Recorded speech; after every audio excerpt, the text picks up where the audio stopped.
Assalamualaikum warahmatullahi wabarakatuh. Alhamdulillah, alhamdulillahi rabbil alamin. Huwallazi arsala rasulahu bil huda wa dinil haq liyudhhirahu ala dini kulli wa kafa billahi syahida. Asyhadu an la ilaha illallah wahdahu la syarikalah wa asyhadu anna Muhammadan abduhu wa rasulullah. Rabbi israh li sadri wa yassir li amri wahlul 'uqdatam min lisan yafqahu qawli. Alhamdulillah, hari Kamis ini saya kejatahan untuk kultum ya. Biasanya pembacaan hadis, karena ini spesial jadi kita sama-sama mari mencoba mengintrospeksi diri. Kajiannya agak lama sedikit, mohon maaf. Sesungguhnya Allah Subhanahu wa ta'ala melahirkan kita dari perut seorang ibu dalam keadaan kosong, tidak mengetahui sesuatu apapun. Dan ini yang Allah sampaikan di dalam surat An-Nahl. Wallahu akhrajakum min butuni ummahatikum la ta'lamuna syai'an wa ja'ala lakumus sam'a wal absara wal af'idah la'allakum tashkurun. Ini kalimatnya. Coba mari kita introspeksi perjalanan kita. Allah sampaikan di dalam ayat ini, dan Allah mengeluarkan kamu dari perut seorang ibu la ta'lamuna syai'an, dalam keadaan tidak mengetahui apapun. Wa ja'ala lakumus sam'a wal absara. Lalu kemudian Allah memberikan kepada kalian pendengaran, penglihatan, dan hati. La'allakum tashkurun, tujuannya adalah agar kalian menjadi orang-orang yang bersyukur. Kalimat ini menjadi penting untuk kita mengoreksi perjalanan hidup kita sampai hari ini. Dan kita pahami bahwa apabila bayi yang baru lahir, maka yang pertama berfungsi adalah pendengaran. Maka ada syariat diazankan, yang harapannya pertama anak itu mendengar adalah kalimat thayyibah la ilaha illallah. Lalu dalam perjalanan waktu, bayi itu yang pertama, kemudian yang kedua berfungsi adalah penglihatan. Hingga seorang ibu atau seorang bapak kadang-kadang menggoda dengan tangannya, maka mata anak itu sudah mulai bisa melihat ke kanan dan ke kiri. Baru yang ketiga adalah hati. Tujuan dasar adalah la'allakum tashkurun, agar kita menjadi orang-orang yang bersyukur. Ini tujuan dasarnya. Maka di saat banyak orang-orang yang tidak menggunakan telinganya, menggunakan matanya, menggunakan hatinya tidak untuk bersyukur, Allah pun kemudian menurunkan ayat di dalam surat Al-An'am, Kul ara'aitum in akhadallahu sam'ukum wa absarukum wa khotama ala kulubikum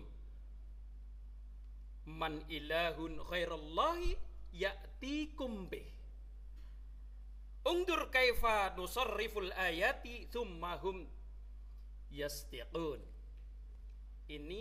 Ayat ini turun itu di saat orang-orang pada saat itu, di zaman itu sudah mulai banyak yang mulai menyembah berhala.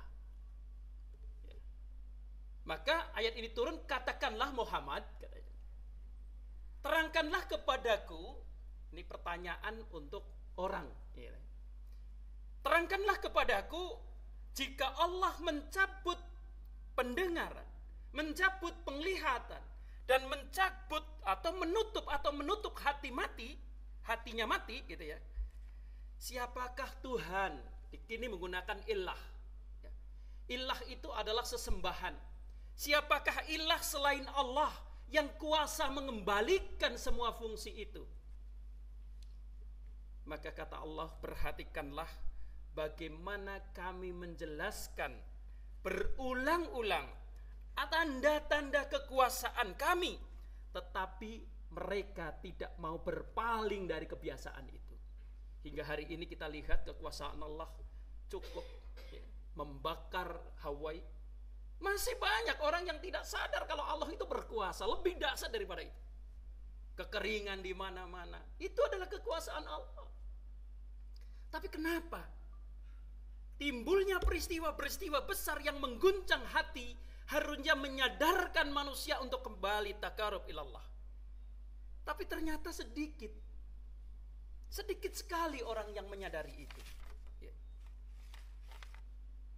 Maka ya, ada peringatan Allah Subhanahu wa ta'ala yang harus kita perhatikan kembali. Kata Allah, ini ada di dalam surat Al-Mulk. Tentu kita hafal nih ya. Karena barang siapa yang membaca Al-Mulk, ya kalau yang belum hafal tolong hafalkan. Setiap malam sebelum tidur, maka itu akan menjadi penerang kubur. Jadi yang belum hafal, hafalin Al-Mulk. Al-Mulk itu adalah tabarak ya. Di dalam ayat 23 Allah tegaskan, Qul huwallazi ansa'akum wa ja'ala lakumus sam'a wal absara wal af'idah qalilan ma tashkurun. Kalimatnya tegas nih. Allah menyampaikan, katakanlah, dialah yang menciptakan kamu, menjadikan kamu mendengar, menjadikan kamu melihat, dan menjadikan kamu memiliki hati nurani. Tetapi sedikit sekali orang-orang yang bersyukur. Ini yang kita ingin tadaskan. Tadi di ayat awal, la'allakum tashkurun, Allah berikan kita pendengaran, penglihatan, dan hati bersyukur. Tetapi Allah sampaikan di dalam surat Al-Mulk, sangat sedikit orang-orang yang bersyukur. Nah, kita termasuk orang yang sedikit apa orang yang banyak? Coba kita nanti sedikit uraikan untuk memberikan kejelasan ini. Nah, sangat sedikit orang yang bersyukur itu Allah tegaskan. Bagi orang-orang yang tidak bersyukur, Allah sampaikan di dalam surat Al-A'raf ayat 179-nya. Tegas di sana katakan, walaqad dara'na li jahannama katsiran minal jinni wal ins. Lahum qulubun la yafqahuna biha. Walahum a'yunu la yubsiruna biha. Walahum adanun la yasma'una biha. Ulaika kal an'am bal hum adall. Ulaika humul ghafilun. Tegas di situ Allah sampaikan. Dan sungguh kata Allah, aku akan isi neraka jahanam ini. Kebanyakan adalah dari jenis jin dan manusia. Ya memang dua makhluk itulah yang akan masuk neraka jahanam. Karena dua-duanya itu yang diberikan oleh Allah, pendengaran, penglihatan, dan perasaan hati. Gitu. Siapa mereka itu yang mempunyai khans, ya, mempunyai potensi untuk menjadi isi neraka jahanam?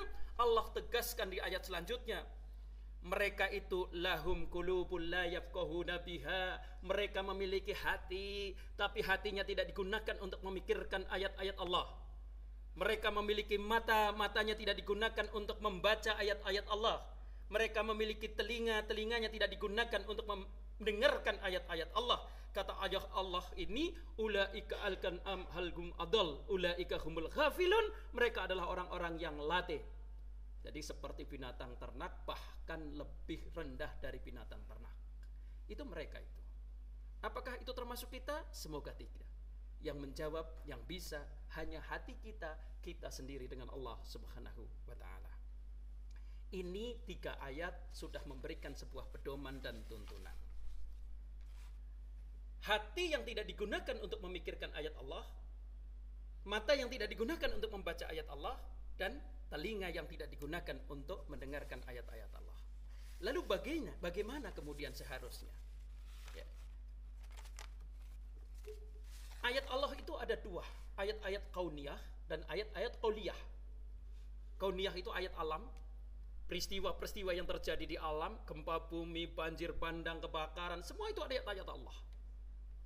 Ada yang mentakjubkan, membuat kita merasa takjub, luar biasa. Ada yang membuat kita khawatir. Itu semua takdir Allah, ayat-ayat Allah, bukti kekuasaan Allah. Di saat kita melihat ayat-ayat kauniyah, maka perlu kemudian hati kita membaca. Bagaimana cara membacanya? Allah mengajarkan di dalam surat Ali Imran ayat 991. Alladzina yadhkuruna Allaha qiyaman wa qu'udan wa 'ala junubihim wa yatafakkaruna fi khalqis samawati wal ard. Rabbana ma khalaqta hadza batila subhanaka faqina adzabannar. Ini ajarannya. Orang-orang yang mengingat Allah, ya, kemudian dia sambil berdiri ataupun duduk ataupun berbaring, lalu mereka memikirkan tentang ayat-ayat tentang penciptaan langit dan bumi, seraya mengucap. Nah, ini pelajarannya. Apa yang mereka ucapkan kalau kita melihat sesuatu ciptaan Allah tentang langit dan bumi dan seisinya? Maka ada satu kesadaran pada diri kita, apapun yang kita lihat, Rabbana ma khalaqta hadza batila subhanaka faqina adzabannar.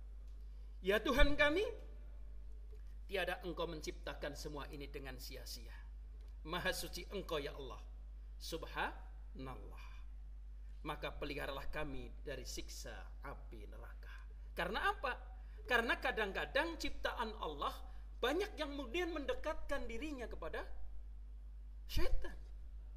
Maka kita berlindung agar kesadaran kita senantiasa datang bahwa seluruh ciptaan itu harusnya mendekatkan kita kepada Allah Subhanahu wa taala.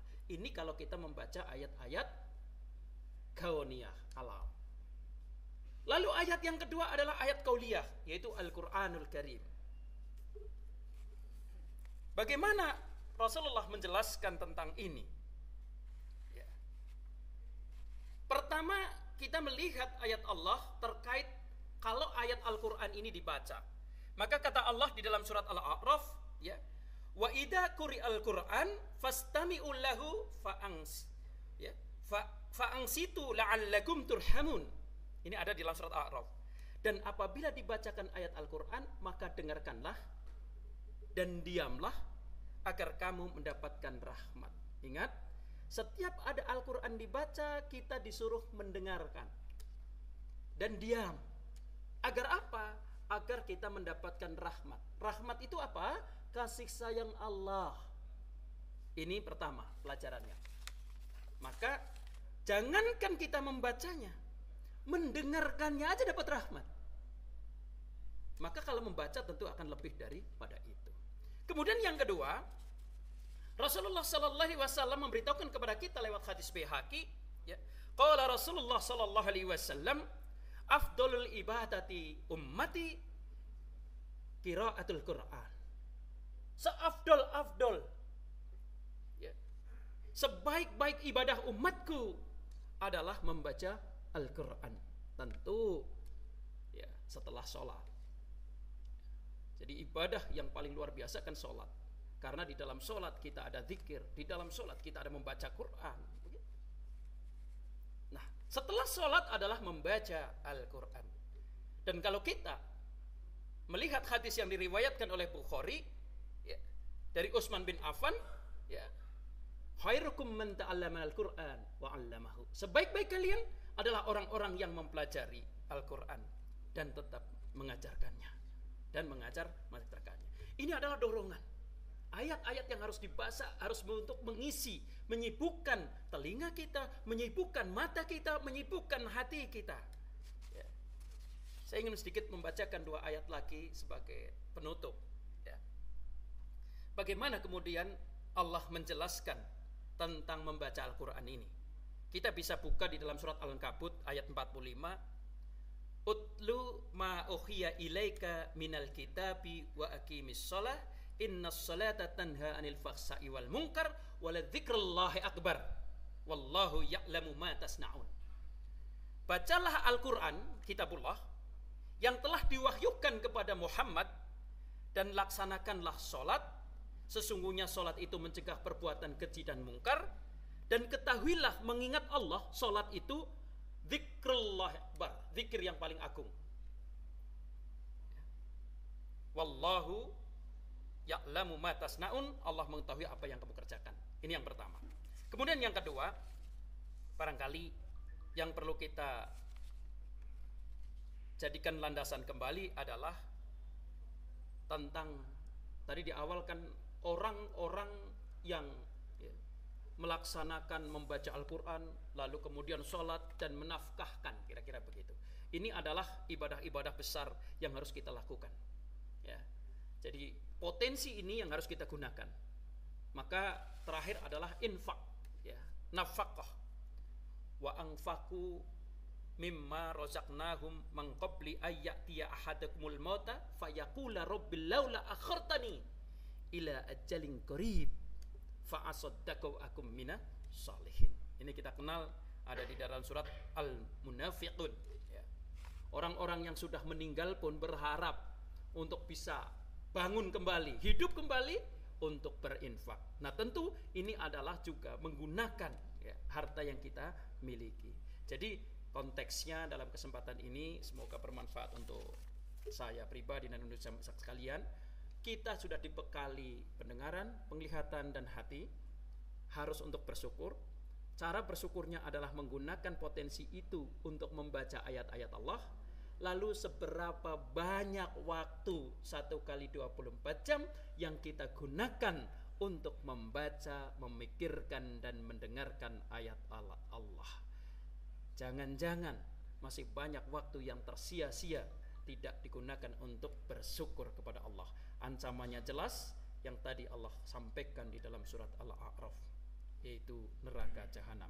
Kita berlindung kepada Allah Subhanahu wa taala, semoga dipilih oleh Allah menjadi orang-orang yang mampu menggunakan potensi yang Allah berikan kepada kita untuk banyak membaca, memikirkan dan mendengarkan ayat-ayat Allah. Apabila ada salahnya saya mohon maaf, apabila ada benarnya datang dari Allah, maka jangan sekali-kali kita ragu. Mari kita tutup dengan doa kafaratul majlis. Subhanaka Allahumma rabbana wa bihamdika asyhadu an la ilaha illa anta astaghfiruka wa atubu ilaik. Assalamualaikum warahmatullahi wabarakatuh.